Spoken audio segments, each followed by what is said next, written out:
नमस्कार भाइ बहिनीहरू। आज पनि कक्षा 10 को सामाजिक अध्ययनको एकाइ 2 एकाइ 1 पाठ 2 लिएर म उपस्थित भइसकेको छु। तपाईहरुकै सामाजिक अध्ययन शिक्षक KB Bhattarai. So I would like to welcome you all in my YouTube class. So hope every one of you will enjoy my class and will watch till the end. र भाइ बहिनीहरू, आजको पाठ ज्यादै नै महत्त्वपूर्ण रहेको छ। अगाडिको भिडियोमा मैले जति पनि कुराहरू गरेको छु त्यसको अलावा बाँकी रहेका कुराहरू म आजको भिडियोमा गर्नेछु। र हिजो अर्थात् अघिल्लो भिडियोमा हामीले क्षेत्रीय विकासको अवधारणा भनेको के हो, यसको सुरुवात किन गरियो, यसको महत्त्व के थियो भन्ने कुराहरू गरेको थियौं। र हामीले संघीयता भनेको के हो भन्ने बारेमा पनि छोटो चर्चा गरेको थियौं। र अब आज हामी संघीयताको बारेमा अझ बढी विस्तृत रूपमा कुरा गर्दै संघीय सरकार र प्रदेश सरकारको काम कर्तव्य अर्थात् अधिकारहरू के रहन्छन् भन्ने बारेमा म पढाउन गइरहेको छु। त्यसकारणले भाइ बहिनीहरूले अत्यन्तै ध्यान दिएर राम्रोसँग सुन्नुहुन्न म अनुरोध गर्दछु। र भाइ बहिनीहरू, अब आजको पाठ सुरु गरौँ। कन्सेप्ट अफ फेडरल डेभलपमेन्टबाट। यो चाहिँ सामाजिक अध्ययनको युनिट 1 लेसन 2 बाट लिएको हो। र यसबाट भाइ बहिनीहरूलाई बढीमा 4 अङ्कको परीक्षामा 4 अङ्कको प्रश्न चाहिँ सोध्न सकिन्छ। कन्सेप्ट अफ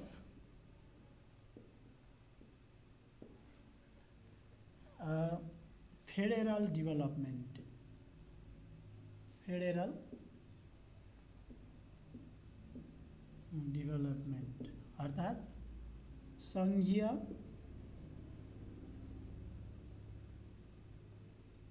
विकासको अवधारणा, विकासको अवधारणामा।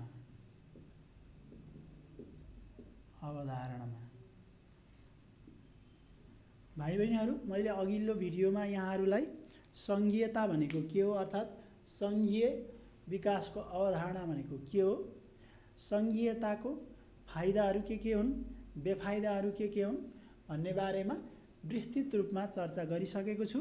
र भाइ बहिनीहरूलाई मैले महत्त्वपूर्ण प्रश्न र त्यसको उत्तर पनि प्रदान गरिसकेको छु।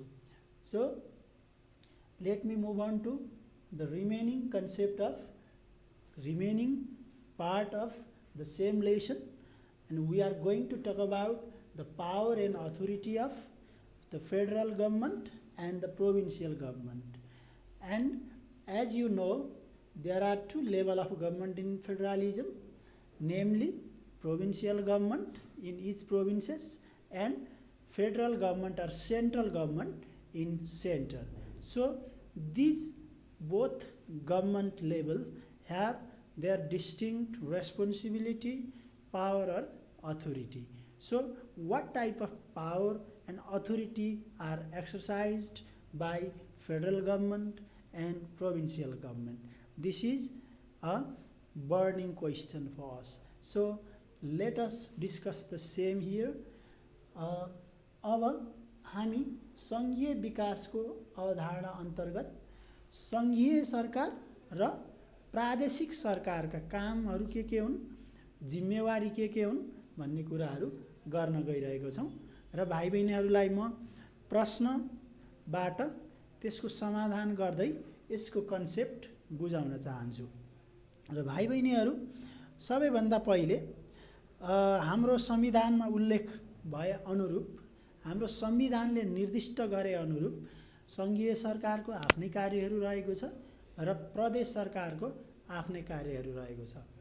र यो दुवै तहको सरकारले संविधानको मूल मन्त्रमा टेकेर अर्थात् संविधानले भने बमोजिम विभिन्न काम कर्तव्य र अधिकारहरू गर्नुपर्ने हुन्छ।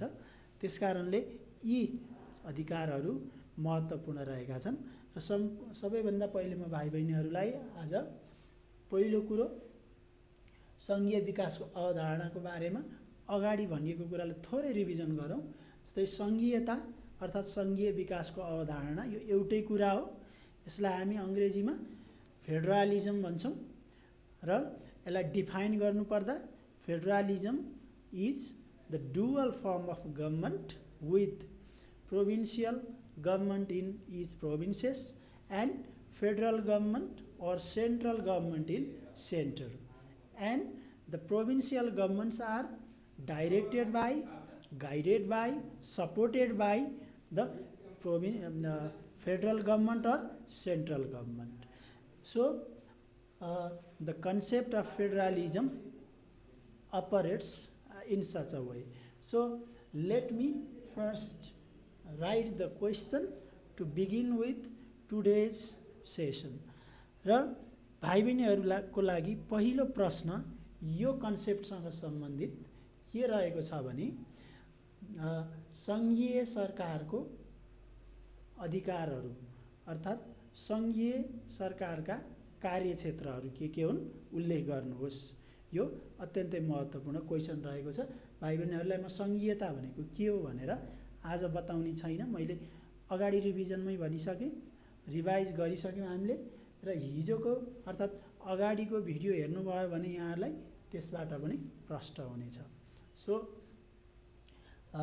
सङ्घीयता भनेको देशको एउटा यस्तो राजनीतिक प्रणाली हो जहाँ देशमा सामान्यतया दुई तहको सरकार हुने गर्छ र त्यो सरकार एउटा सङ्घीय सरकार अर्थात् केन्द्रीय सरकारको रूपमा रहन्छ भने अर्को सरकार भनेको प्रादेशिक सरकार हुन्छ र प्रदेशहरू धेरैवटा आवश्यकता अनुरूप एकभन्दा बढी प्रदेशहरूको चाहिँ निर्माण गरिन्छ र प्रत्येक प्रदेशमा एकवटा सरकारहरूको व्यवस्था हुन्छ र उक्त सरकारको कार्य सोही प्रदेशको विकासमा केन्द्रित हुन्छ।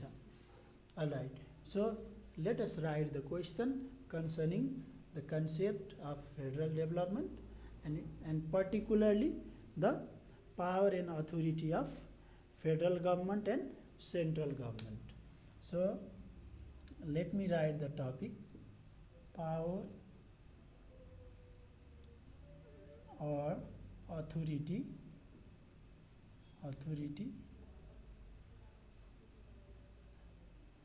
or you can also understand as functions of federal government. Federal government.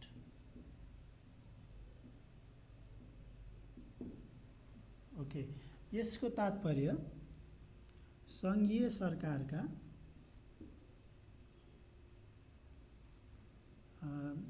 let me write in combined form as a title: power or authority, function of federal government and provincial government.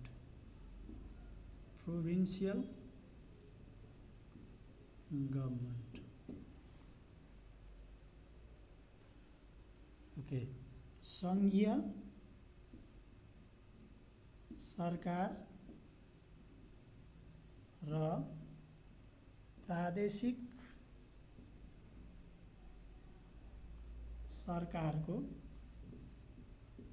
सरकारका कार्यक्षेत्रहरू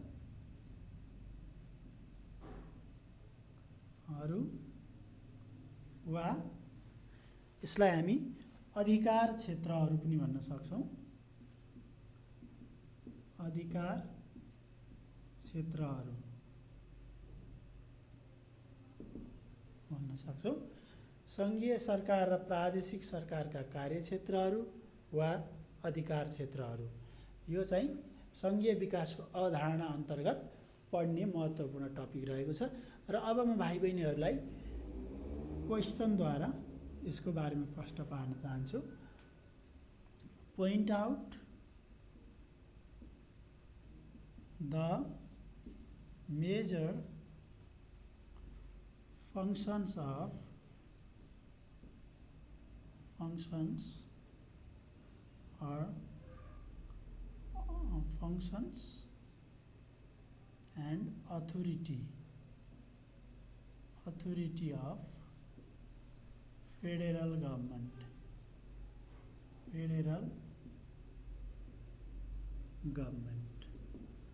यो प्रश्न ज्यादै नै महत्त्वपूर्ण रहेको छ। यसको अर्थ नेपालीमा सङ्घीय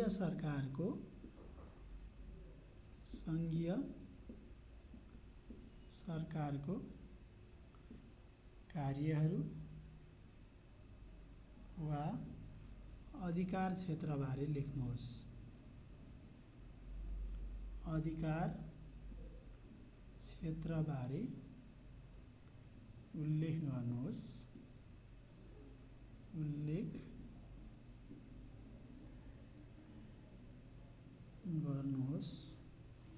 वा लेख्नुहोस् वा प्रस्तुत गर्नुहोस्, देखाउनुहोस्, प्रकाश पार्नुहोस् भनेर यसरी भाइ बहिनीहरूलाई क्वेसन चाहिँ सोधिने गरिन्छ। र अब यसको उत्तर लेख्दा according to the Constitution of Nepal 2072, the federal government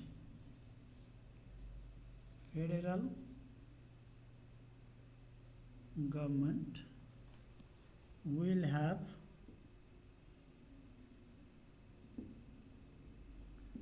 the following power or authority भनेर हामीले सुरु गर्नुपर्ने हुन्छ। किनकि सङ्घीय सरकारले गर्ने कार्यहरू र प्रादेशिक सरकारले गर्ने कार्यहरूलाई हाम्रो संविधानले स्पष्ट रूपमा व्याख्या गरेको छ, अर्थात् स्पष्ट रूपमा उक्त संविधानमा भनिएको छ। So there is a provision of the power and authority of federal government and provincial government, and they perform their functions as per the spirit of the Constitution, and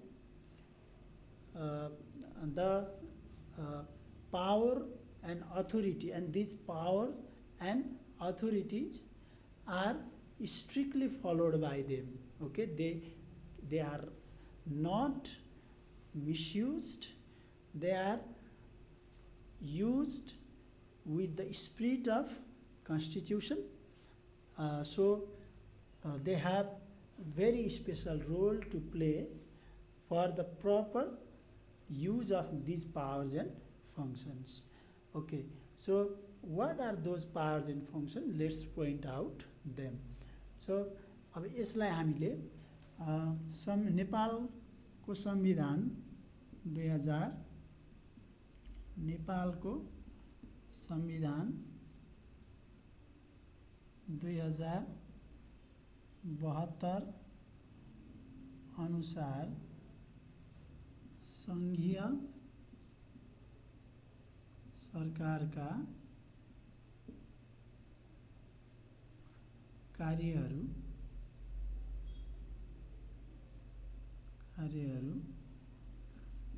निम्न छन्।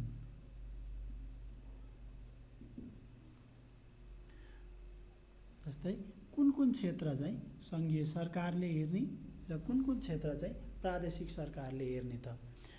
यो संघीयता भनेकै यस्तो प्रणाली हो जुन चाहिँ डिसेन्ट्रलाइजेसनको पोलिसी अपनाइएको हुन्छ, जसमा यसको मतलब विकेन्द्रीकरणको सिद्धान्त बमोजिम संघीयता लागू गरिएको हुन्छ र सम्पूर्ण कार्यहरू संघीय सरकारले मात्र गर्न नसक्ने हुनाले गर्दा नै यी प्रान्तीय सरकारहरूको सृजना गरी उक्त पावरको बाँडफाँड गरिएको, अर्थात् डिसेन्ट्रलाइज गरिएको।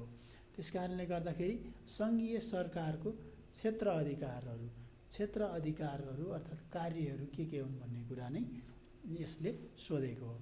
र त्यस कारणले गर्दाखेरि पहिलो कुरो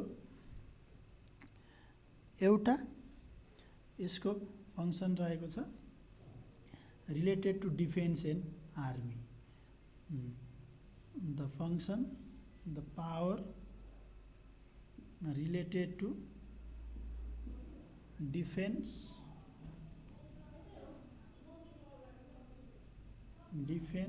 एन्ड आर्मी। ओके, यसको मतलब सेना र सुरक्षा सम्बन्धी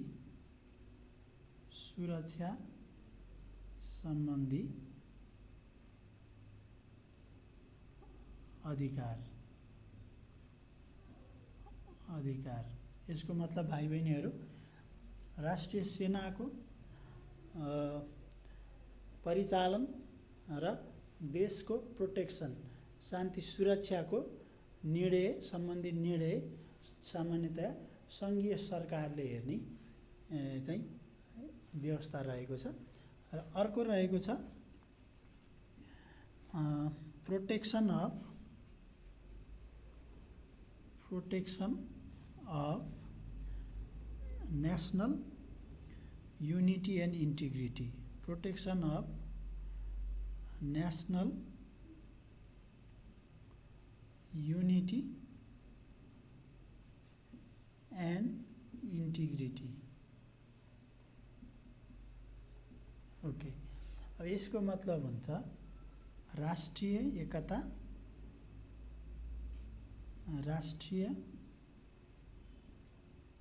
एकता र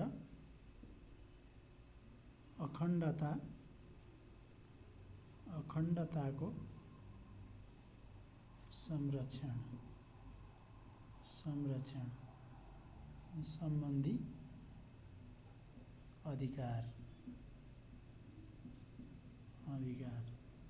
सङ्घीय सरकारले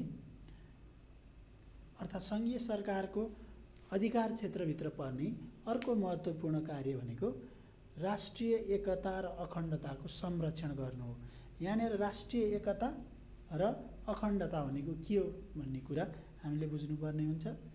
हाम्रो देश नेपाल राष्ट्रिय एकताको सवालमा अत्यन्तै बलियो रहेको छ। यसको मतलब राष्ट्रिय एकता अत्यन्तै मजबुत रहेको छ र यो राष्ट्रिय एकता धमिलिनुहुन्न, यसमा कुनै पनि नकारात्मक प्रभाव पर्नुहुन्न। त्यसै गरी अखण्डता भनेको यो हामी बसेको राष्ट्रको एकरूपता हो। यो खण्ड खण्डमा विभाजन भएर टुक्रिएर जानु हुँदैन। त्यस कारणले अखण्ड नै रहन दिन र राष्ट्रिय एकतालाई संरक्षण गर्न यो सङ्घीय सरकारको ठुलो अधिकार अर्थात् कर्तव्य हुन आउँछ हाम्रो संविधानले भने बमोजिम। त्यसै गरेर अर्को कुरा related to power related to the production and management of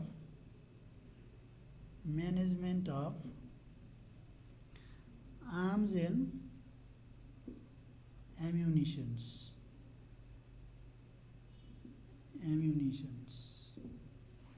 अर्को रहेको छ the functions related to the power related to the production and management of arms and ammunitions. र भाइ बहिनीहरू यसको मतलब हुन्छ सङ्घीय सरकारको क्षेत्र अधिकारभित्र पर्ने अर्को महत्त्वपूर्ण कुरा हात हतियारको उत्पादन तथा व्यवस्थापन हो। र देशमा आवश्यक पर्ने हात हतियार उत्पादन व्यवस्थापनको कुरा प्रादेशिक सरकारको नभई यो सङ्घीय सरकारको अधिकारमा पर्ने गर्दछ। यसकारण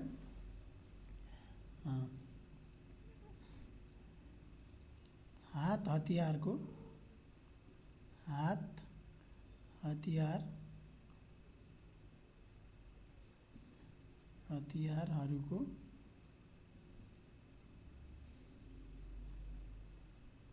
उत्पादन तथा व्यवस्थापन व्यवस्थापन सम्बन्धी कार्य अनि सङ्घीय सरकारको नै रहेको हुन्छ। त्यसै गरेर अर्को रहेको छ mobilisation of national police and armed force. Okay, अर्को जस्तै राष्ट्रिय प्रहरी परिचालन सम्बन्धी कुरा, सशस्त्र प्रहरी परिचालन सम्बन्धी अधिकार पनि सङ्घीय सरकारकै अधिकारको क्षेत्रमा पर्दछ। राष्ट्रिय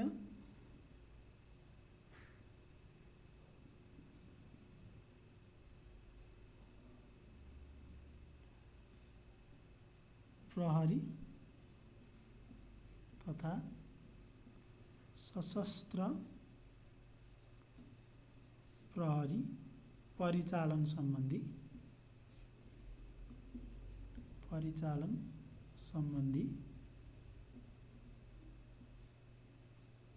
अधिकार।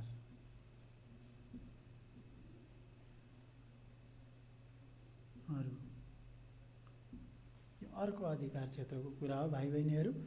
देशमा यदि कुनै पनि सङ्कट उत्पन्न भएमा, शान्ति सुरक्षा खलबलिएको अवस्थामा राष्ट्रले प्रहरी अर्थात् सशस्त्र प्रहरीलाई परिचालन गर्नुपर्ने हुन्छ र त्यो अधिकार पनि सङ्घीय सरकारको अधिकार क्षेत्रभित्र पर्दछ। The mobilisation of national police and arm force is necessary in case the security is threatened in the country or there is absence of peace in the country because of the attack of external force in the country or any other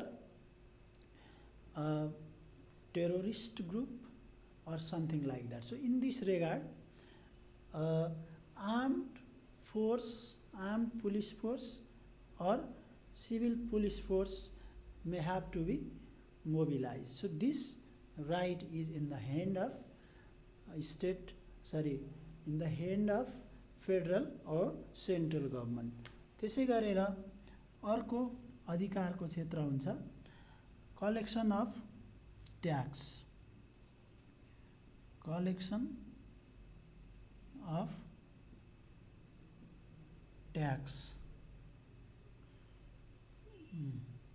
VAT et cetera. र यो चाहिँ monetary सिस्टमसँग सम्बन्धित छ, अर्थात् पैसाको कारोबारसँग सम्बन्धित छ। कर तथा मूल्य अभिवृद्धि कर जस्ता कुराहरूको कलेक्सनको जिम्मा पनि केन्द्रीय सरकारसँग रहेको हुन्छ। कर असुली, कर तथा राजस्व असुली भनौँ, राजस्व असुली सम्बन्धी कार्य।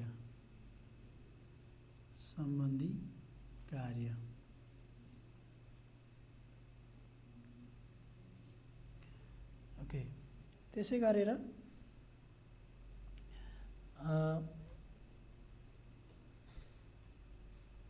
अर्को पोइन्ट भाइ बहिनीहरू म माथि लेख्न चाहन्छु, भाइ बहिनीहरूलाई देख्न सजिलो होस् भनेर।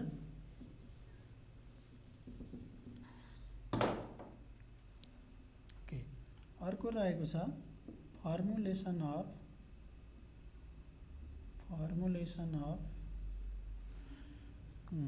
नेशनल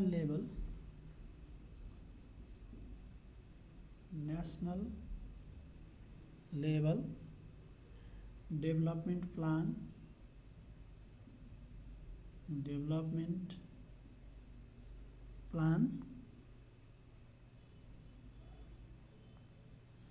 ऑपरेशन ऑफ सेंट्रल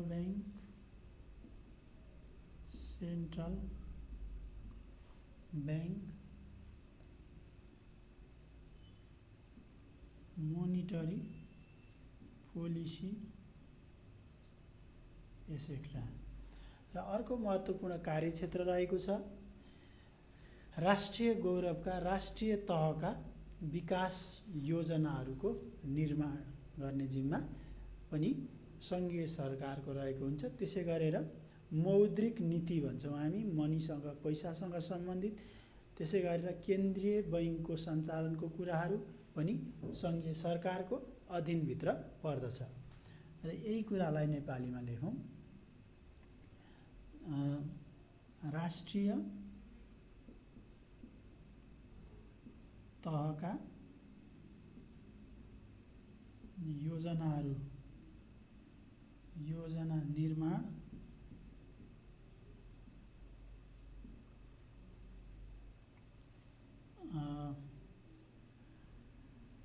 केन्द्रीय बैङ्कको सञ्चालन सम्बन्धी कार्य, केन्द्रीय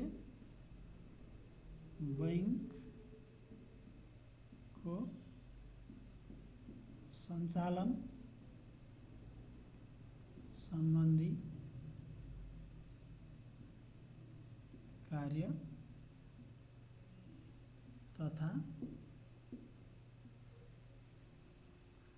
मौद्रिक नीति सम्बन्धी कार्य आदि। र अर्को महत्त्वपूर्ण कार्यहरूमा देशमा केन्द्रीय बैङ्कको चाहिँ व्यवस्था रहेको हुन्छ। त्यो केन्द्रीय बैङ्कलाई नीति निर्देशन दिने, त्यसको सञ्चालन सम्बन्धी ढाँचा तयार गर्ने, त्यसै गरेर राष्ट्रिय तहका राष्ट्रिय गौरवका आयोजनाहरू निर्माण गर्ने जस्ता कार्यहरू यो सङ्घीय सरकारको अधिकार क्षेत्रभित्र पर्दछन्। र भाइ बहिनीहरू, सङ्घीय सरकारको अधिकार क्षेत्रभित्र पर्ने कार्यहरूलाई भाइ बहिनीहरूले यति मात्रै लेख्नुभयो हुन्छ, किनभने यी पोइन्टहरू, यी बुँदाहरू हामीलाई 4 अङ्कको लागि पर्याप्त हुन्छन्। त्यसै गरी अब हामी यसपछि अर्को अर्थात् प्रादेशिक सरकारको अधिकार क्षेत्रको बारेमा कुरा गरौँ र यसलाई पनि क्वेसन मार्फत समस्याको समाधान गरौँ। क्वेसन मार्फत प्रश्न पार्ने काम गरौँ। र अर्को क्वेसन रहेको छ, What are the power and functions of provincial government? Okay, what are the power and functions of provincial government? Okay, प्रादेशिक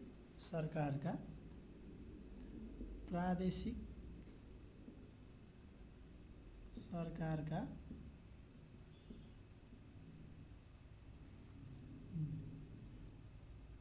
कार्यहरू वा अधिकार क्षेत्र बारे लेख्नुहोस्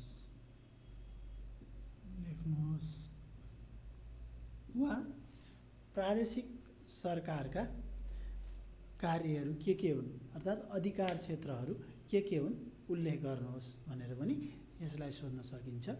र यसको उत्तर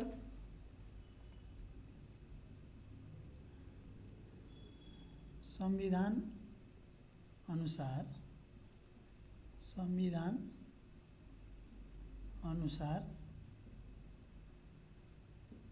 प्रदेश सरकारका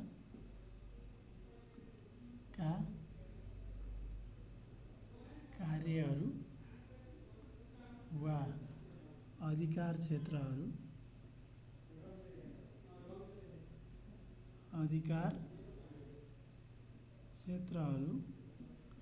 निम्न हुनेछन्।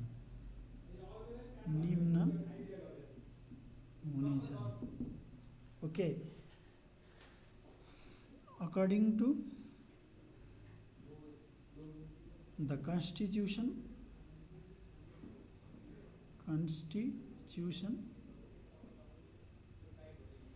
following will be the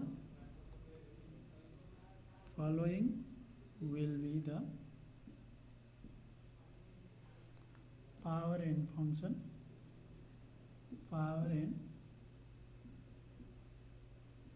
of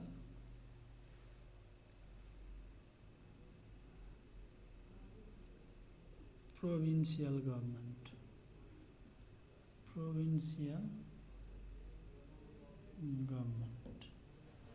Okay,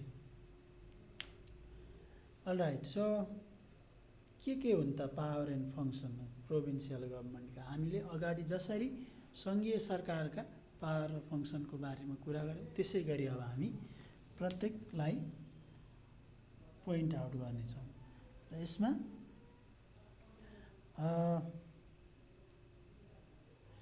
yes number 1 mobilization of provincial police to maintain peace and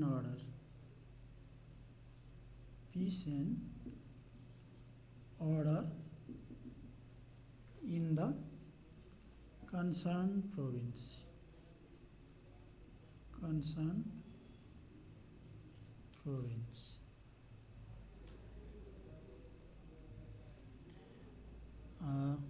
सम्बन्धित प्रदेशको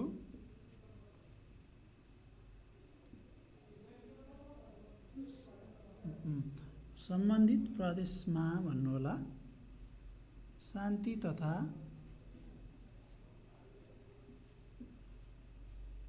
सुरक्षा कायम गर्न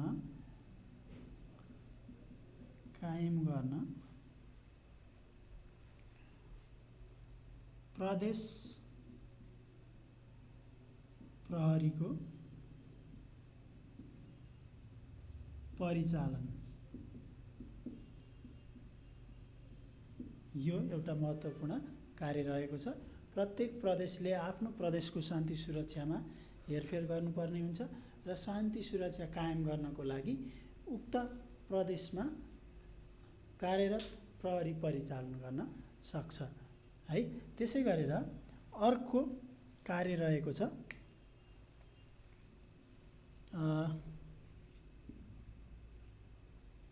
operation of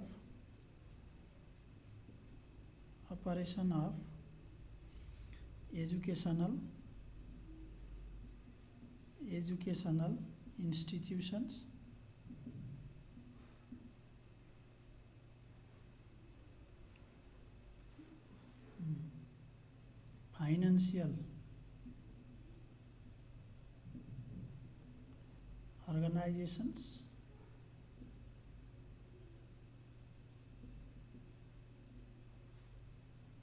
financial organizations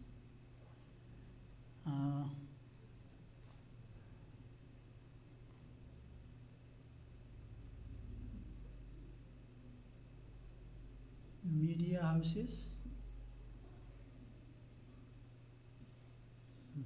etc. in provincial level. Okay, प्रादेशिक तहमा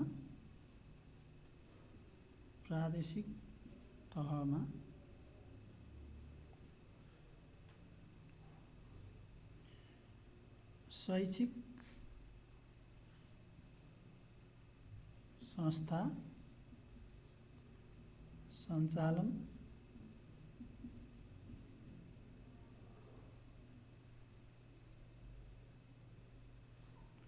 त्यसै गरेर सहकारी संस्था सञ्चालन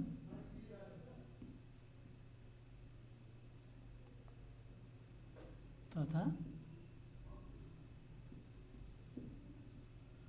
सञ्चार माध्यमको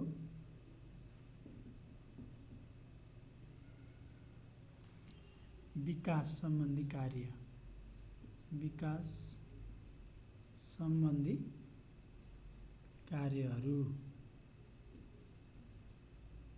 र भाइ बहिनीहरू, प्रदेश सरकारले उक्त प्रदेशको शैक्षिक गुणस्तर वृद्धि गर्न विभिन्न शिक्षा सम्बन्धी कार्यक्रमहरू गर्न सक्छन्। शैक्षिक संस्थाको स्थापना गरेर शिक्षाको स्तर सुधार्न सक्छन्। त्यसै गरेर विभिन्न सहकारी संस्थाहरू, फाइनेन्सियल इन्स्टिट्युसनहरू सञ्चालन गर्न सक्छन् र सञ्चार माध्यमको विकास विस्तार गर्न सक्छन्। जस्तै एफएम रेडियो सञ्चालन सम्बन्धी कुराहरू हुन सक्छन्।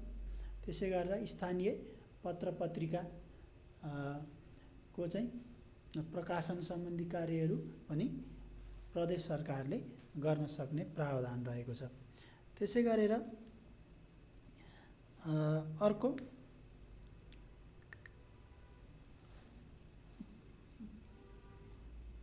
Health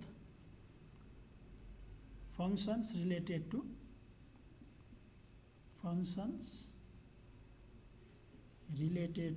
health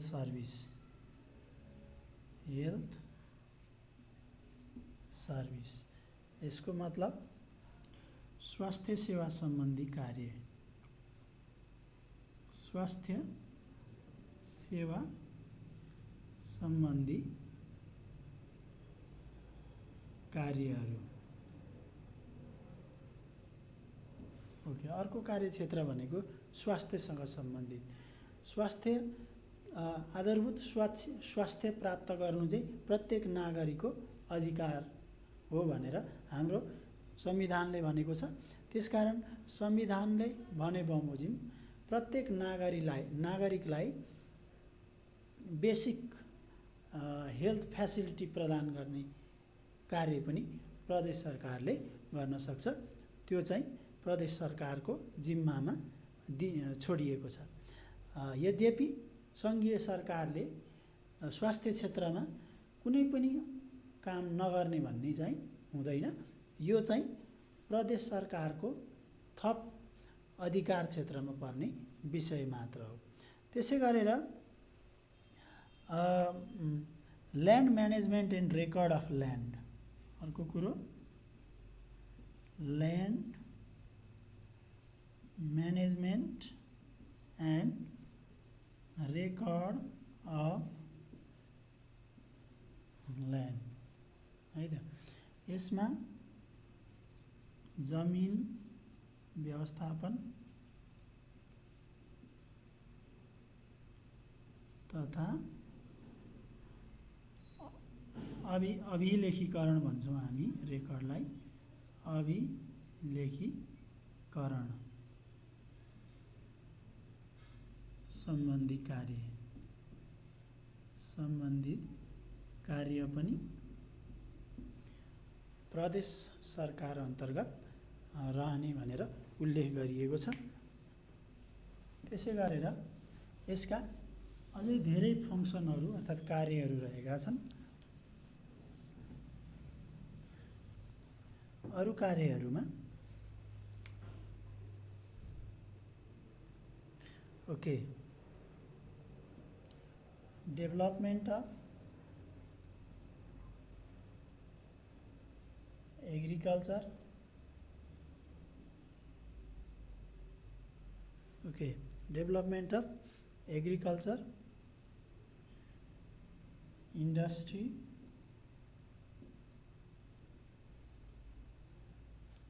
trade etcetera. Okay, अर्को महत्त्वपूर्ण कार्य कृषि उद्योग तथा व्यापारको विकास सम्बन्धी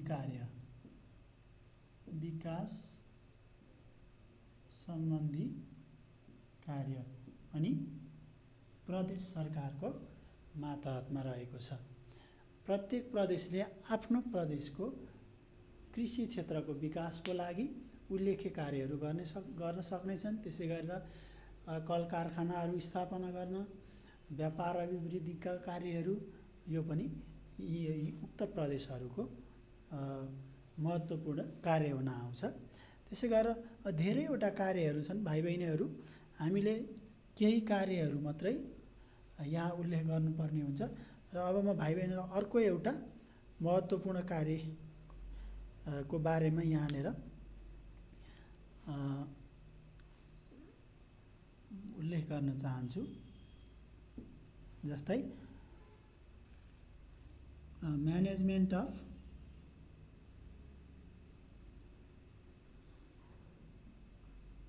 national forest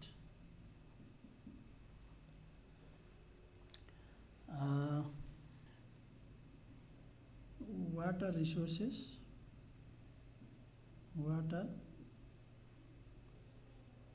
resources and protection of environment. Okay, र यो अत्यन्तै महत्त्वपूर्ण अर्को कार्य रहेको छ प्रदेश सरकारको, अर्थात् प्रादेशिक सरकारको। र यो कार्य हो राष्ट्रिय वन पैदावार भन्छौँ हामी, अर्थात् वन जङ्गलको संरक्षणको कुरा, व्यवस्थापनको कुरा। त्यसै गरेर वाटर रिसोर्सेस अर्थात् खानेपानीको स्रोतको संरक्षण विकासको कुरा, र त्यसै गरेर वातावरणको संरक्षणको कुरा पनि महत्त्वपूर्ण रेस्पोन्सिबिलिटी अर्थात् जिम्मेवारीको रूपमा प्रदेश सरकारलाई दिइएको छ। र यसलाई नेपालीमा लेखौँ, राष्ट्रिय वन व्यवस्थापन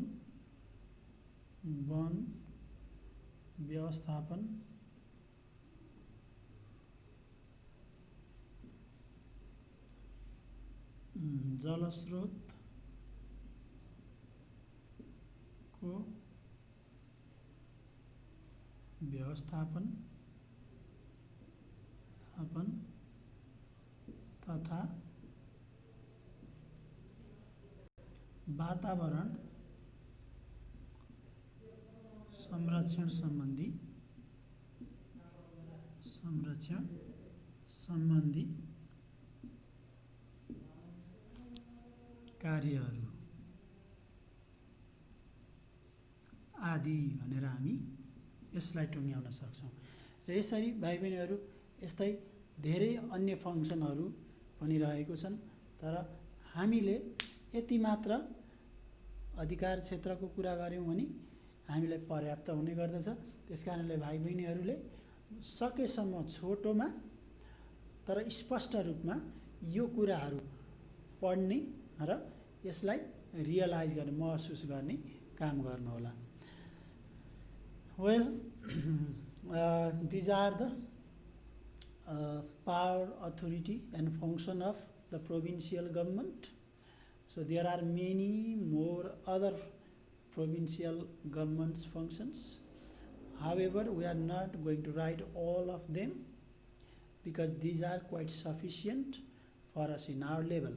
So for further knowledge, further information, you may use reference books, especially textbook of grade 10 social study, so that you will be clear and can gain more than this. Okay, so hope these points will work a lot for you. So after this, let's move on to the next question related to the same lesson. भाइ बहिनीहरू, अब हामी यसपछि अर्को पोइन्टतर्फ जाउँ, अर्को प्रश्नतर्फ जाउँ, जुन प्रश्न यो पाठबाट बढी सम्भावना बोकेको छ।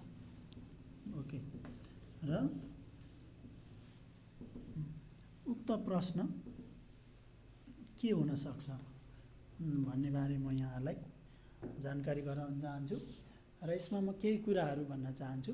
भाइ बहिनीहरू, हाम्रो देशमा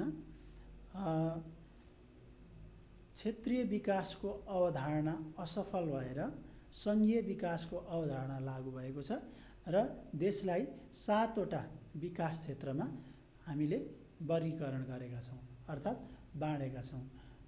उक्त 7 प्रदेशमा विभाजन गर्नुको कारण के होला? अर्थात् अर्को कुरो, नेपालमा क्षेत्रीय विकासको अवधारणा असफल हुनुको कारण के होला? यसको बारेमा पनि क्वेसन सोधिन सक्छ। त्यसकारणले हामी अब अर्को प्रश्नको रूपमा नेपालमा क्षेत्रीय विकासको अवधारणा असफल हुनुका कारणहरू के हुन सक्छन् लेख्नुहोस् भन्ने प्रश्नलाई हल गर्नतिर लागौँ है त। र यो प्रश्न यो पाठबाट सोध्न सक्ने धेरै ठुलो सम्भावना रहेको छ। भाइ बहिनीहरूलाई त्यही क्वेसनको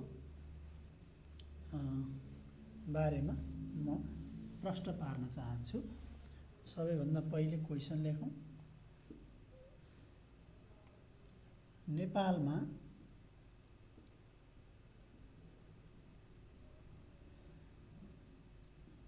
क्षेत्रीय विकासको अवधारणा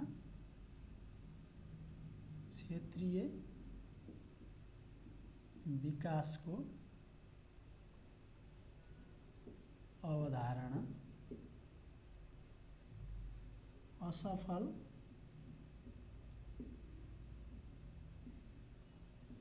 हुनको पछाडि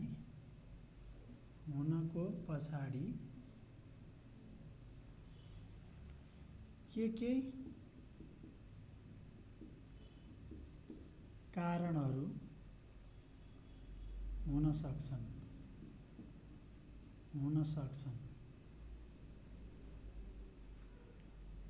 बुँदागत रूपमा उल्लेख गर्नुहोस्।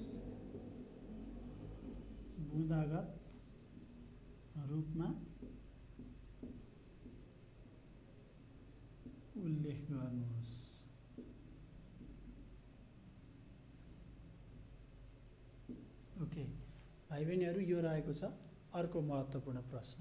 यसलाई इङ्ग्लिसमा पनि लेखौँ। What might be the reasons behind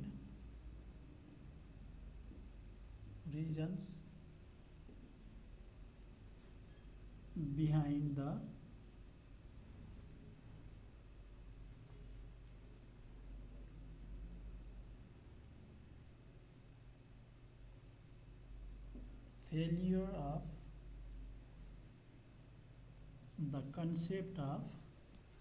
failure of the concept of regionalism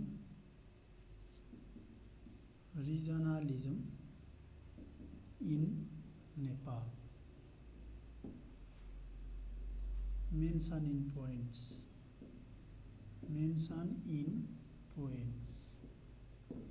okay र भाइ बहिनीहरू, अब यहाँनिर क्वेसनले मागेको कुरा के हो त्यो बुझ्न जरुरी छ है त। यहाँ क्वेसनले के भन्छ भन्दा What might be the reasons behind the failure of the concept of regionalism in Nepal? यो रिजनलिजम भनेको देशलाई 5 विकास क्षेत्रमा बाँड्दै गर्दा हाम्रो देश नेपाललाई 2029 सालमा 4 र 37 मा 1 गरी 5 विकास क्षेत्रमा बाँडिएको थियो र सङ्घीयताको अवधारणा लागू हुनु अगाडि 5 विकास क्षेत्रहरू रहेका थिए नेपालमा। यो 5 विकास क्षेत्रहरूको अवधारणा किन असफल भयो त्यसको हामीलाई यहाँ कारण दिनुपर्ने हुन्छ र क्वेसनले भन्न खोजेको पनि त्यही हो। र भाइ बहिनीहरू, हामीले 2029 सालदेखि 65 सालसम्म धेरै लामो समयसम्म यो क्षेत्रीय विकासको अवधारणालाई हेर्यौँ। यद्यपि देशमा सम्पूर्ण क्षेत्रमा समानुपातिक ढङ्गबाट विकास हुन सकेन। गरिबी यथावत रह्यो, भ्रष्टाचार यथावत रह्यो, त्यसै गरेर विभिन्न पूर्वाधारहरूको विकास अत्यन्तै सुस्त गतिमा अघि बढ्यो र सरकार परिवर्तन भएको भए भयो र हाम्रा राजनीतिक दलका नेताहरू जो पावर सेन्टरमा छन् उनीहरूले आफूले कसरी अवसर प्राप्त गर्ने भन्ने मात्र उद्देश्य राखेर काम गरेको हुनाले पनि यो प्रणाली फेल भयो अर्थात् असफल भयो भनेर हामीले उत्तर लेख्नुपर्ने हुन्छ र यही कुरालाई अब हामी यहाँ बुदागत रूपमा उल्लेख गर्छौँ। Okay,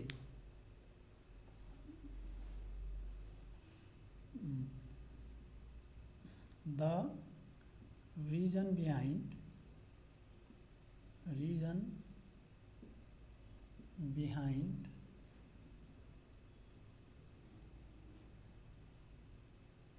the concept of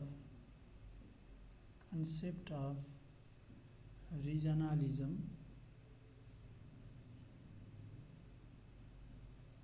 being failed are given below अर्थात् हामीले यसलाई नेपालीमा भन्नुपर्दा नेपालमा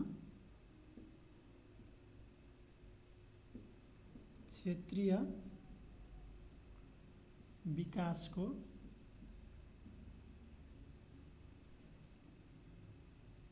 अवधारणा असफल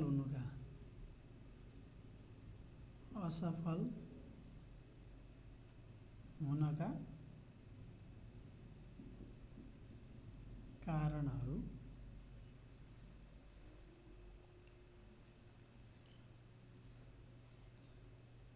तल दिइएको छ।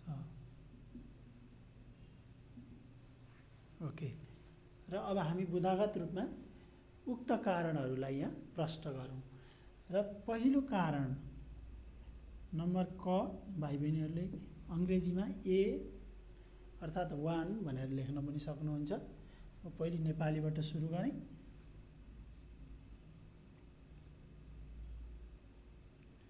एउटा महत्त्वपूर्ण कारण भनेको राजनीतिक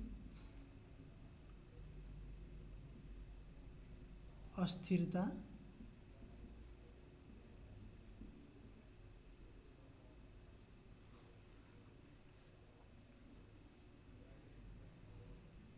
र राज संस्थाको हस्तक्षेप, यसलाई पनि हामी एउटा कारण मान्न सक्छौँ। राज संस्थाको हस्तक्षेपको मतलब नेपालमा राजतन्त्र रहँदै गर्दा कतिपय निर्णयहरू संविधान राजाको पक्षमा बढी केन्द्रित थियो। त्यसकारणले गर्दाखेरि कतिपय कुराहरू राज संस्थाको निर्णय अनुरूप अघि बढ्नुपर्ने हुनाले पनि यो राजनीतिक प्रणालीमा केही बाधा अडचनहरू देखा परेका थिए। त्यसकारणले हामीले यसलाई एउटा कारणको रूपमा हेर्न सक्छौँ। र यसलाई इङ्ग्लिसमा भन्दाखेरि political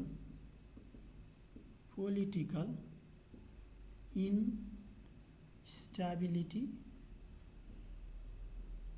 and interference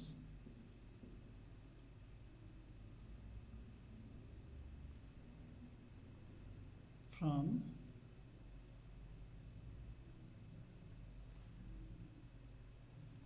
royal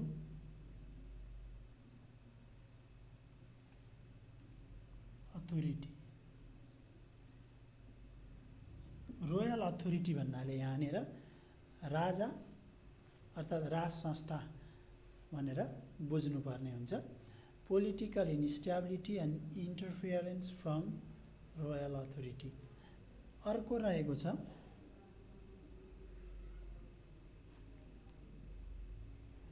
okay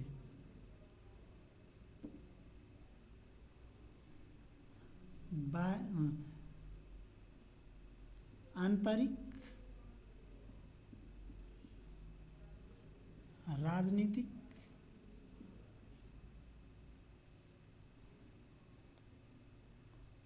निर्णयहरूमाथि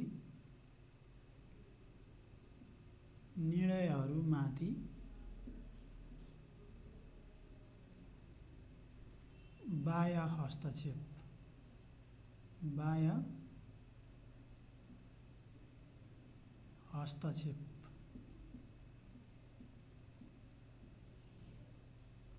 अर्को यहाँ बाह्य हस्तक्षेप पनि थियो। यसको मतलब हाम्रो देश नेपाल को नजिकका छिमेकी भनेको इन्डिया अर्थात् भारत र चाइना अर्थात् चीन रहेका छन् र कतिपय निर्णयहरू भारतको निर्देशनमा गर्नुपर्ने अर्थात् भारतीय सुझाव सल्लाह बिना महत्त्वपूर्ण निर्णय हुन नसक्नु र भारतले स्पेसल्ली विशेष गरेर बढीभन्दा बढी लाभ आफ्नो पक्षमा पार्न खोज्ने परिपाटीको कारणले गर्दा पनि काम सुस्त गतिमा हुन पुग्यो, जसको कारणले गर्दा यो क्षेत्रीय विकासको अवधारणा त्यति सफल हुन सकेन। र यसलाई फेरि इङ्ग्लिसमा पनि लेखौँ। Okay, इन्टरफियरेन्स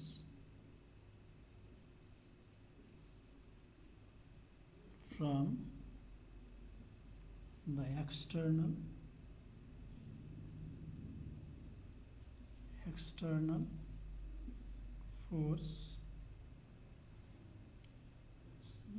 forces or elements। यहाँ एक्सटर्नल फोर्सेस और एलिमेंट्स भन्नाले बाह्य मुलुकलाई बुझ्नु होला भाइ बहिनीहरू। Interference from the external forces or elements on internal political matters and decisions of Nepal। Okay, यो अर्को कारण रहेको छ। त्यसैगरी तेस्रो कारण हामी व्याप्त भ्रष्टाचार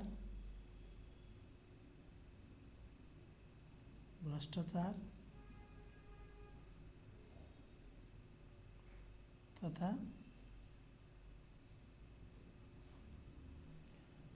गैर जिम्मेवारपूर्ण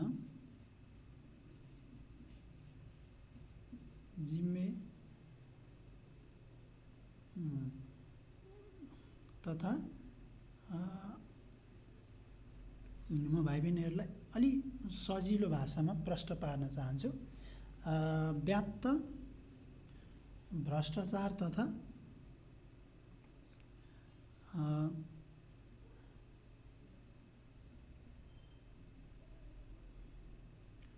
असक्षम राजनीतिक नेतृत्व, यो पनि अर्को महत्त्वपूर्ण कारण रहेको छ। व्याप्त भ्रष्टाचार तथा असक्षम राजनीतिक नेतृत्व। यहाँ राजनीतिक नेतृत्व भन्नाले ठुलो पोस्टमा विशेष गरी कार्यकारी अधिकार प्राप्त राजनीतिक दलका नेता कार्यकर्ताहरू, विशेष गरेर प्रधानमन्त्री, मन्त्री र अन्य कर्मचारीहरू यसभित्र पर्दछन्।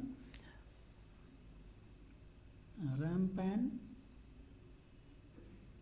corruption and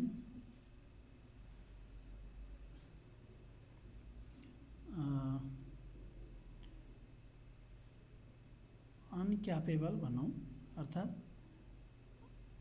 अनक्यापेबल political authority, political leadership भनौँ, लिडरशिप ओके, अनक्यापेबल पोलिटिकल लिडरसिप र ऱ्याम्पेन्ट करप्सन भनेको व्याप्त जतासुकै भ्रष्टाचारै भ्रष्टाचार मौलाउनु र राजनीतिक नेतृत्व जुन छ त्यो चाहिँ असफल हुनु, अर्थात् असफल, त्यसै गरी गैर जिम्मेवार हुनु, आफ्नो जिम्मेवारी वहन गर्न नसक्नु जस्ता कारणहरू पनि एउटा महत्त्वपूर्ण कारण हो। अर्को कुरो, ओके, सामाजिक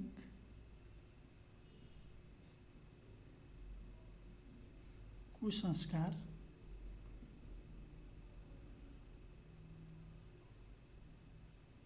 तथा विकृतिहरू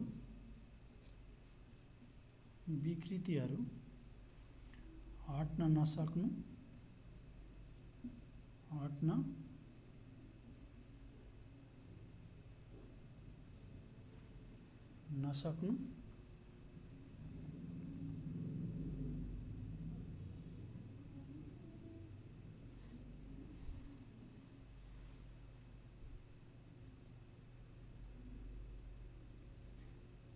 र दण्डहीनता बढेर जानु यो अर्को कारण रहेको छ। हामी यसलाई कारणको रूपमा लिन सक्छौँ, किनभने जहाँ सामाजिक कुसंस्कार विकृतिहरू हुन्छन् उक्त क्षेत्रमा विकास अत्यन्तै स्लो अर्थात् अत्यन्तै ढिलो गतिमा अगाडि बढ्ने गर्छ। यसले विकासमा अत्यन्तै ठुलो बाधा व्यवधान ल्याउने गर्छ। त्यसै गरी दण्डहीनता भन्नाले दण्ड पाउने व्यक्तिले दण्ड नपाउनु, अर्थात् भनौँ सजाय प्राप्त गर्न नसक्नु, अपराधी सजायबाट वञ्चित हुनु।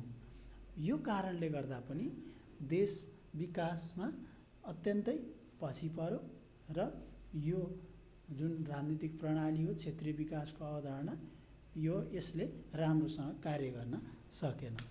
Okay,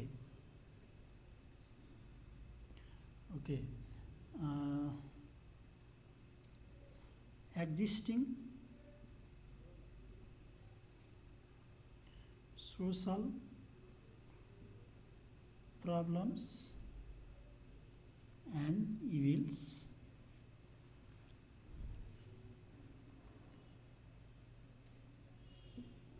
and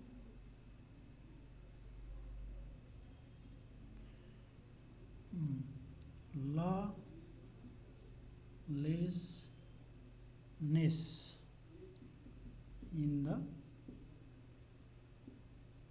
country. Okay, lawlessness भन्छौँ हामी। यो चाहिँ कस्तो हो भने देशमा कानुन छ कि छैन जस्तो अनुभव हुनु। यसको मतलब अपराधीहरूलाई जहिले प्रोत्साहन मात्र हुनु र संविधानको राम्रोसँग संविधानमा उल्लेख भएका कुराहरूको राम्रोसँग कार्यान्वयन नहुनु, अर्थात् त्यसलाई अवलम्बन गर्न नसक्नु, त्यो पनि हामी कारणको रूपमा लिन सक्छौँ।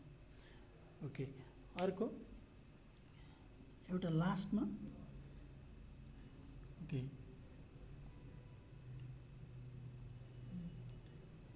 नियम कानुन तथा संविधानको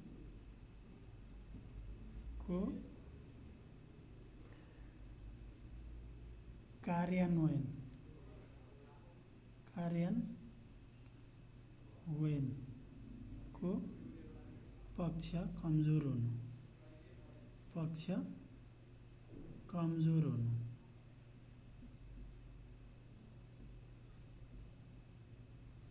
आदि। Okay, lack of the proper implementation of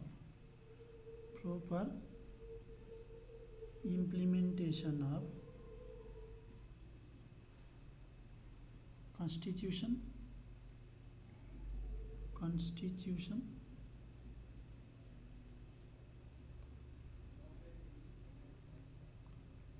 other laws plan and policies. Okay, यस कारणले गर्दाखेरि हाम्रो देश नेपालमा यो क्षेत्रीय विकासको अवधारणा असफल भयो भनेर हामी प्रष्ट रूपमा भन्न सक्छौँ। किनकि यदि यी कुराहरू नभइदिएको भए सायद क्षेत्रीय विकासको अवधारणा आफैमा नराम्रो अवधारणा थिएन। किनभने भाइ बहिनीहरू, यसले पनि विकेन्द्रीकरणको सिद्धान्त अगालेको थियो। यसको एउटा महत्त्वपूर्ण उद्देश्य समानुपातिक र समानान्तर विकास नै थियो। यद्यपि विभिन्न बाधा अडचनको कारणले गर्दाखेरि यस्तो समस्या आइपर्यो, जसले गर्दाखेरि मानिसहरूले, जनताले लामो समयसम्म पनि जति विकास हुनुपर्ने हो, जति विकासको महसुस गर्नुपर्ने हो देशमा, त्यो महसुस गर्न सकेनन्। यसर्थ हामी यी कारणहरूलाई चाहिँ उल्लेख गर्न सक्छौँ। भाइ बहिनीहरूले कम्तीमा 4वटा कारणहरूलाई उल्लेख गर्नुभयो हुन्छ। त्यसकारण यो अत्यन्तै महत्त्वपूर्ण प्रश्न पनि रहेको छ है त भाइ बहिनीहरू। र अब यसपछि म भाइ बहिनीहरूलाई अर्को यो पाठसँगै सम्बन्धित अर्को एउटा महत्त्वपूर्ण क्वेसनको बारेमा कुरा गर्छु।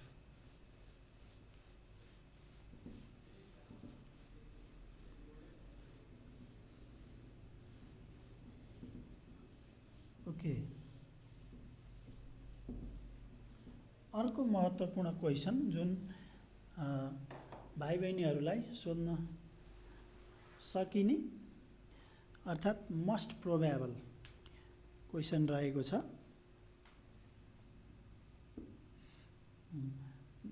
हाम्रो देश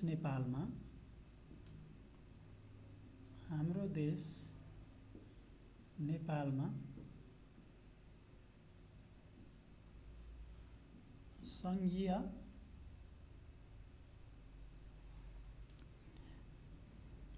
विकासको अवधारणा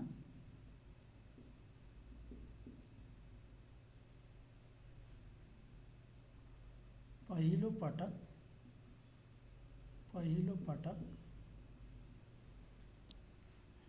लागू गरिएको छ।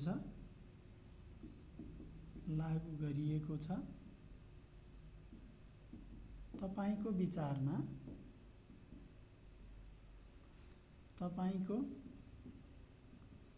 विचारमा यो प्रणालीलाई सफल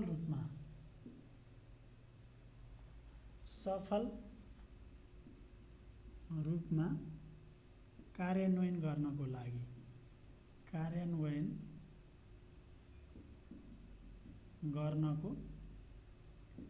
लागि वा असफल हुन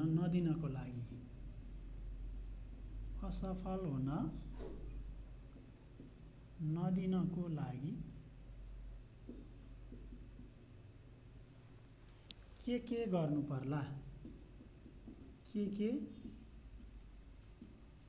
पर्ला आफ्नो विचार उल्लेख गर्नुहोस्। आफ्नो विचार प्रस्तुत गर्नुहोस्।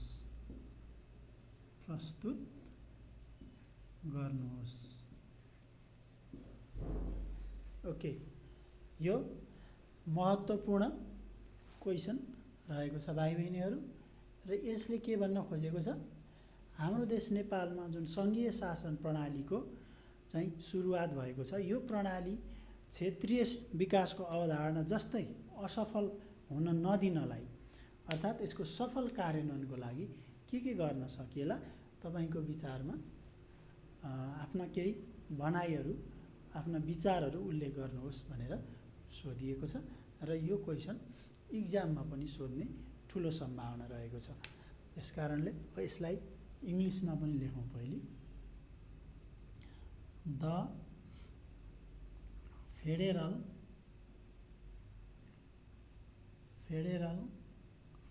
concept of development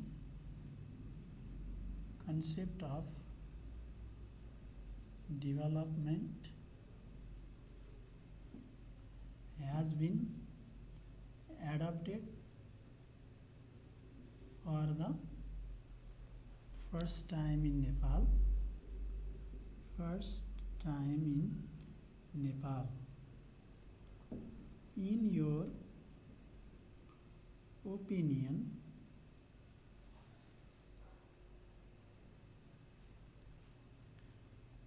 what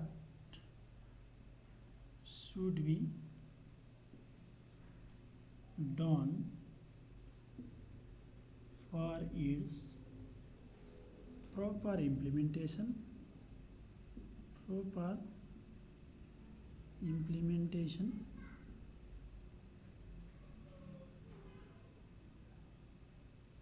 or success? Okay. The federal concept of development has been adopted for the first time in Nepal. In your opinion, what should be done for its proper implementation or success? Okay, भाइ बहिनीहरू, अब यसलाई यो क्वेसनलाई समाधान गर्न solve गर्नतिर लागौँ र भाइ बहिनीहरू त्योभन्दा अगाडि अब हामीले केही कुरा पहिले ब्रेनस्टर्म गरौँ अर्थात् केही कुराहरू पहिले सोचौँ। सायद के गर्न सकियो भने सङ्घीय शासन प्रणाली हाम्रो देशमा एउटा सफल राज्य सञ्चालनको प्रणालीको रूपमा प्रयोग गर्न सक्छौँ त। यसमा अलिकति सोचौँ त्यसपछि अनि हामी पोइन्ट वाइज आन्सरमा जाउँला। अब सर्वप्रथम हामीले अगाडि जुन क्षेत्रीय विकासको अवधारणाको असफलता छ त्यसलाई सिकेर अगाडि बढ्नुपर्ने हुन्छ। यसमा राजनीतिक दल, राजनीतिक कार्यकर्ता, नागरिक समाज र जनस्तर सबैबाट समान योगदान हुन आवश्यक छ र त्यसै गरेर यो प्रणालीलाई सफल बनाउनको लागि देशमा व्याप्त कुरीतिहरू, कुसंस्कारहरूलाई जरैदेखि निर्मूल पार्न आवश्यक छ र हाम्रा राजनीतिक दलका उच्च नेताहरू व्यक्ति केन्द्रित हुनु भएन, उनीहरू पिपुल केन्द्रित जनप्रेमी हुनु पर्यो, जनतासँग केन्द्रित हुनु पर्यो, जनताको नजिक हुनु पर्यो र देश विकासलाई चाहिँ मूल मन्त्रको रूपमा अगाडि लिएर चाहिँ अगाडि बढ्नु पर्यो। त्यो गरियो भने सायद हाम्रो सङ्घीय विकासको अवधारणा सफल हुनेछ। ओके, र यही कुरालाई अब हामी बुदागत रूपमा लेख्ने प्रयास गरौँ है त। र सङ्घीय शासन प्रणालीको सफल कार्यान्वयनको लागि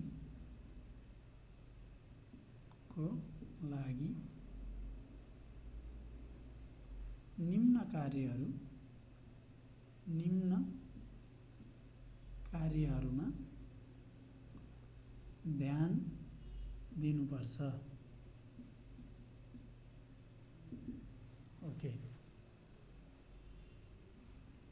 the following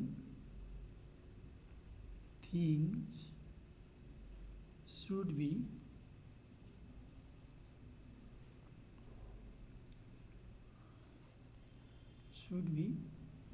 focused for the proper or successful should be focused for the successful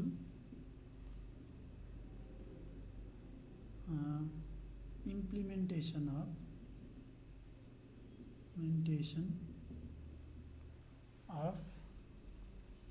federal system in Nepal. Okay, अब नम्बर ए गर्दै हामी केही महत्त्वपूर्ण बुँदाहरू टिप्पण गरौँ भाइ बहिनीहरू। र अब पहिलो पोइन्ट अर्थात् बुँदा रहेको छ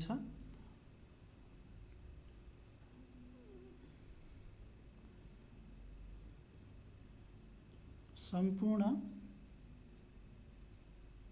राजनीतिक दल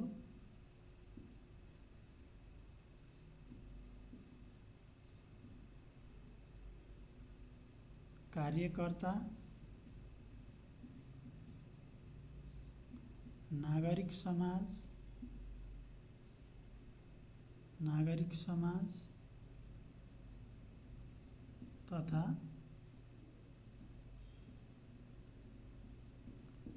सचेत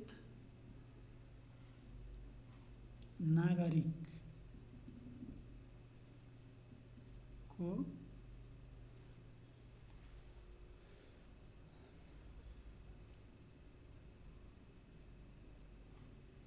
तर्फबाट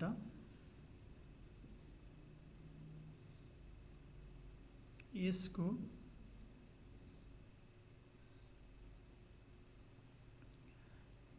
कार्यान्वयन प्रति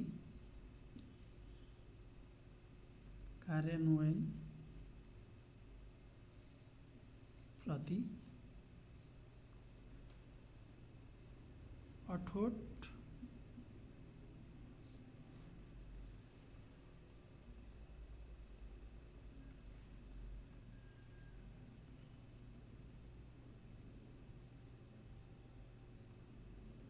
रहन जरुरी छ।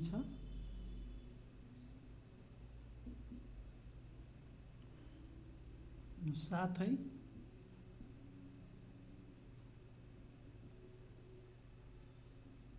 क्षेत्रीय विकासको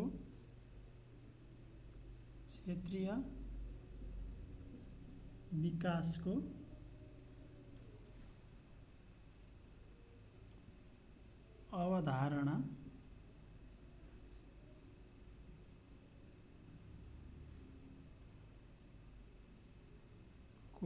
क्षेत्रीय विकासको अवधारणाको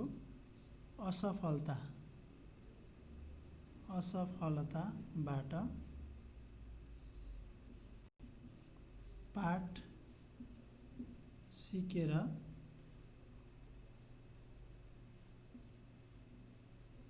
सोही अनुरूप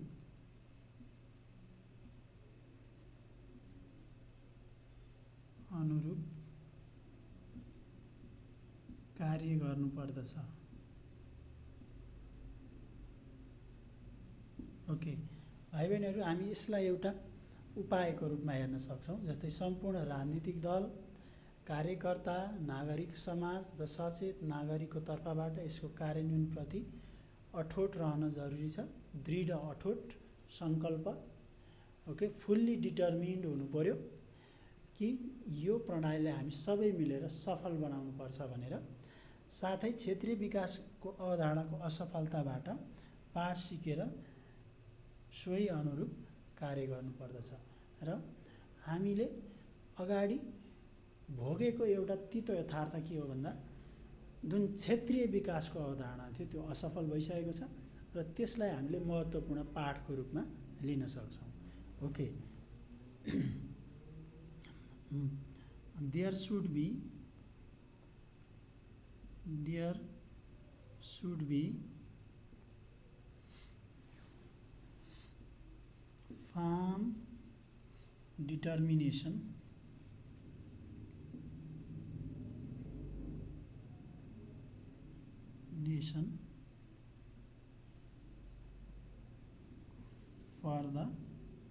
for making this system a successful one.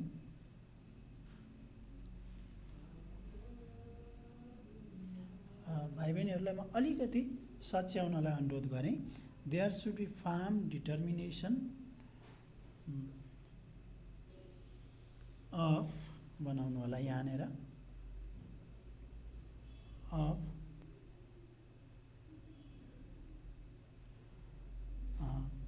Political in है in political parties the cadres त्यसै गरेर civil society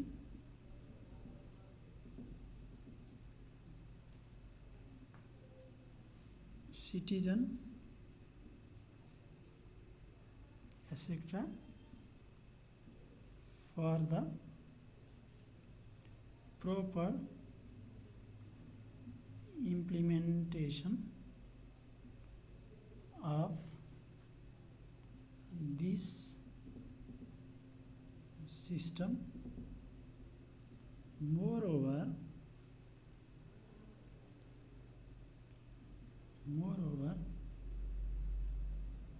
the failure of the concept of regional development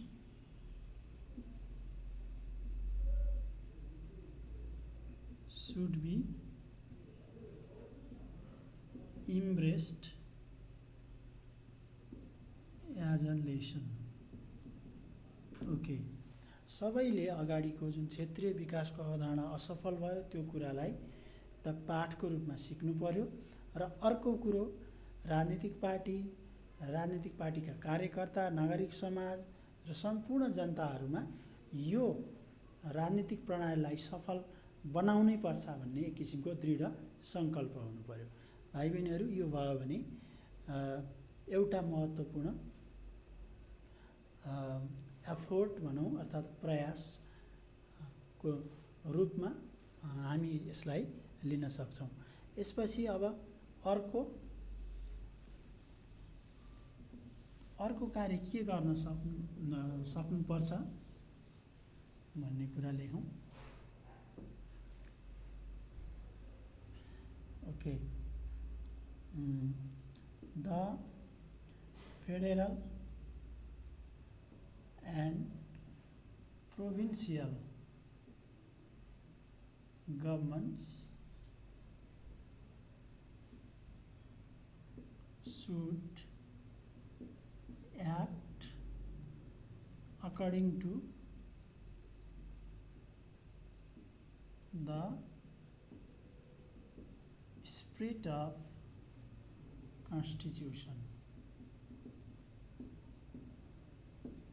okay, संघीय तथा प्रदेश सरकारहरूले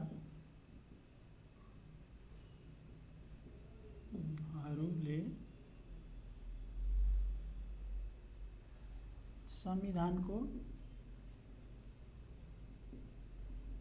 मर्म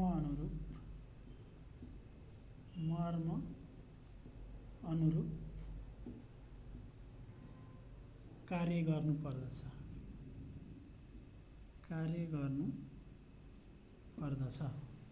यो रहेको छ दोस्रो पोइन्ट।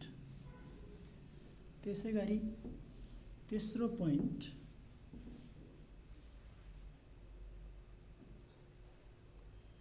रहेको छ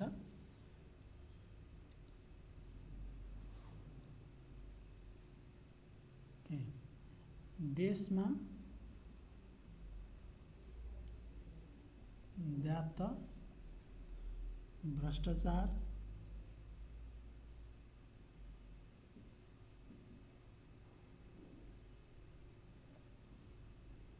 तथा अन्य कुरीतिहरूको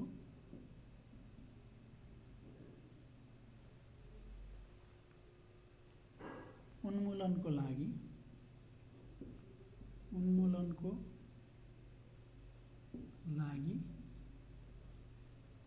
व्यापक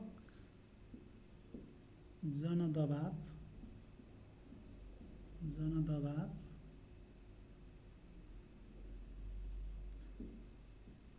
सृजना हुनुपर्दछ।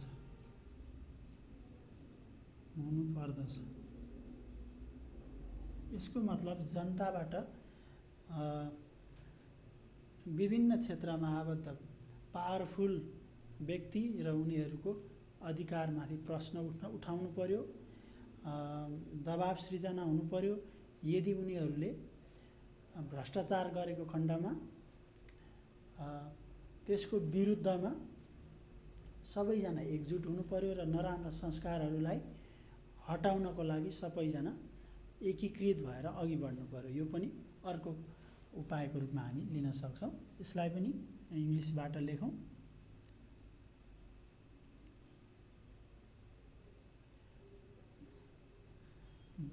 strong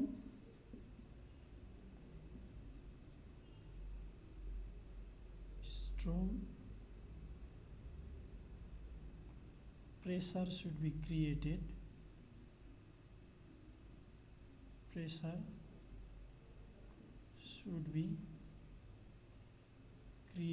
from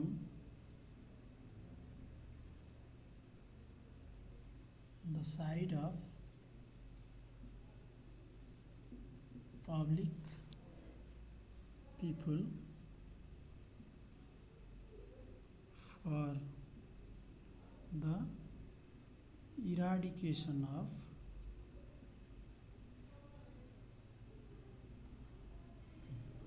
rampant corruption and other malfunctions.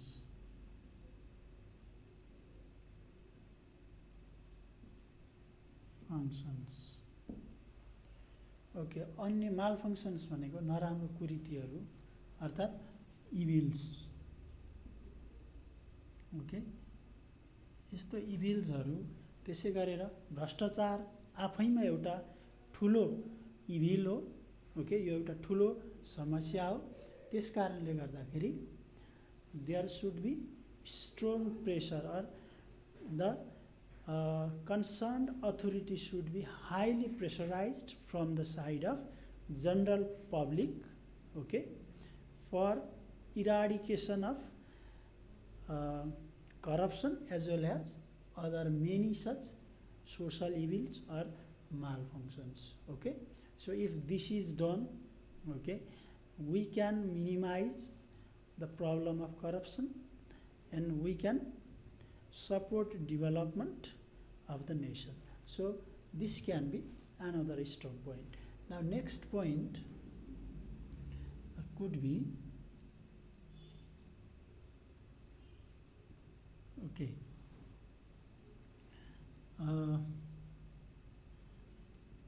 voice should be raised against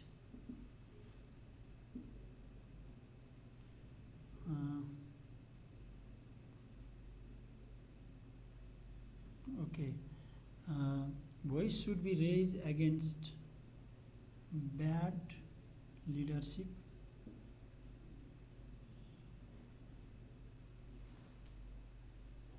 from all levels. Okay, voice should be raised against bad leadership from all levels. Okay, from all levels, so so that only the capable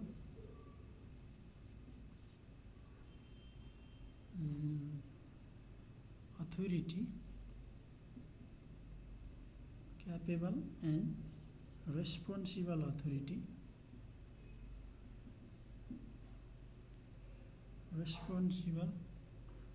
authority,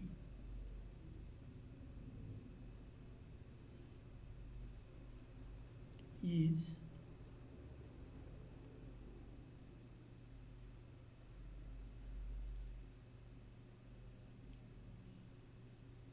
okay. The capable and responsible authority is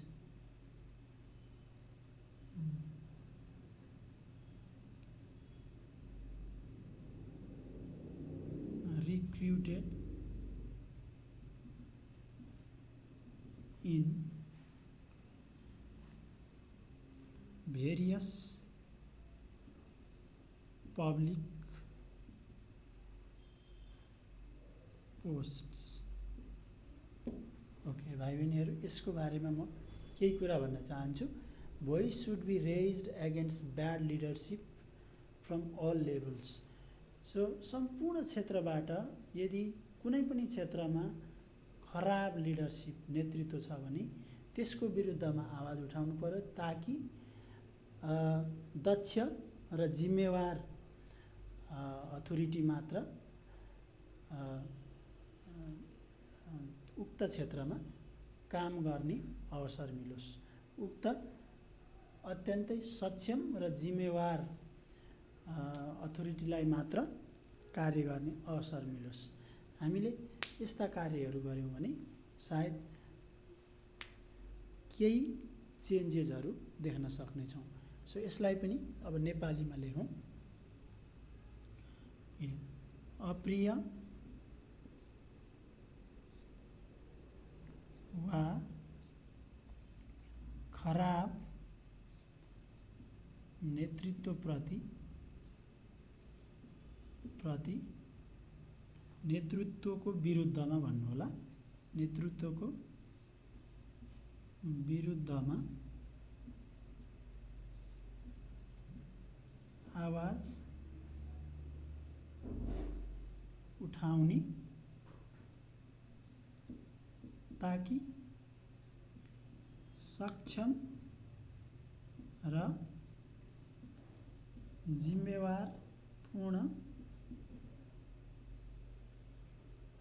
जिम्मेवारीपूर्ण नेतृत्वलाई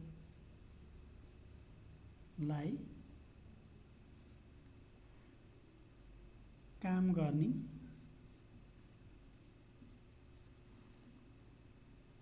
अवसर प्रदान होस्.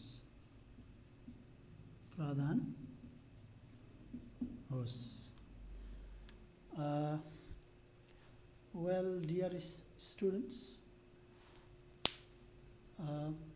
the political system is failed if it is handled by the people with incapability, okay, and with the sense of having no any responsibility.